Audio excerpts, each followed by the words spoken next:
di downgrade kategori 2. Tadi ahli-ahli Muhammad ada yang cuba merendahkan, tak cekap lah, tak berdaya saing dan sebagainya. Mereka ada kekangan.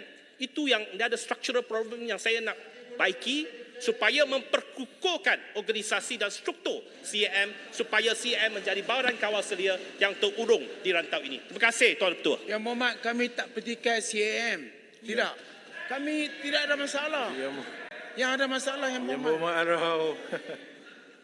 Aduh. Baik. Saya teruskan dengan agenda mesyuarat. Ahli-ahli yang berhormat, sekarang saya kemukakan masalah kepada majlis bagi diputuskan. Masalahnya ialah bahawa rang undang-undang ini dibaca kali kedua sekarang. Berhormat. Untuk pengundian. So, saya belum habis lagi ni. 46-4 untuk belah bahagian. Saya ada 15 orang baik. yang menyokong. Saya nak 15 orang lah. Kalau ikut perkara itu bentara, kira kan untuk pengesahan. Nak rekodkan Ketua Pembangkang bahawa ini lebih daripada 15 orang.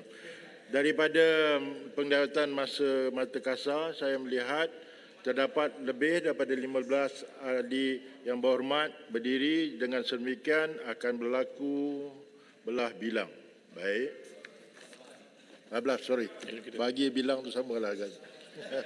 Tapi saya percaya samalah. Ya. Baik.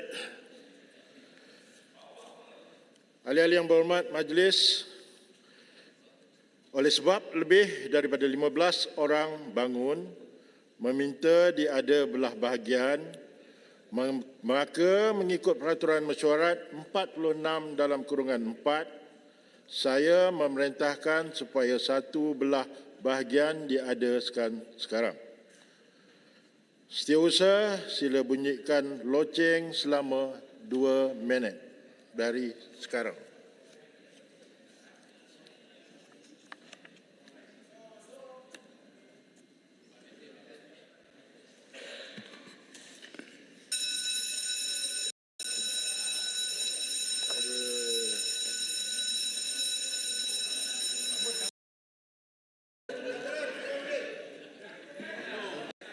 Yang telah pun saya masyurkan dahulu, kita akan teruskan dengan amalan bunyi loceng 2 minit, kemudian di Dewan ditangguhkan untuk 10 minit. Untuk memberikan peluang kepada kawan-kawan yang duduk di sana. Kita ada PAC, kita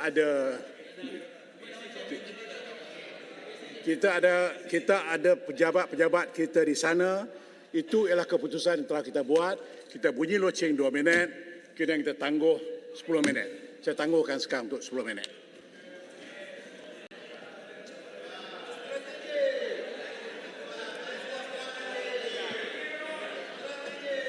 Mesyuarat ditangguhkan selama 10 minit. Speaker.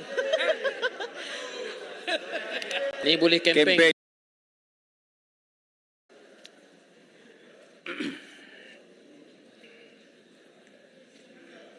Baik, saya bacakan keputusan pengundian.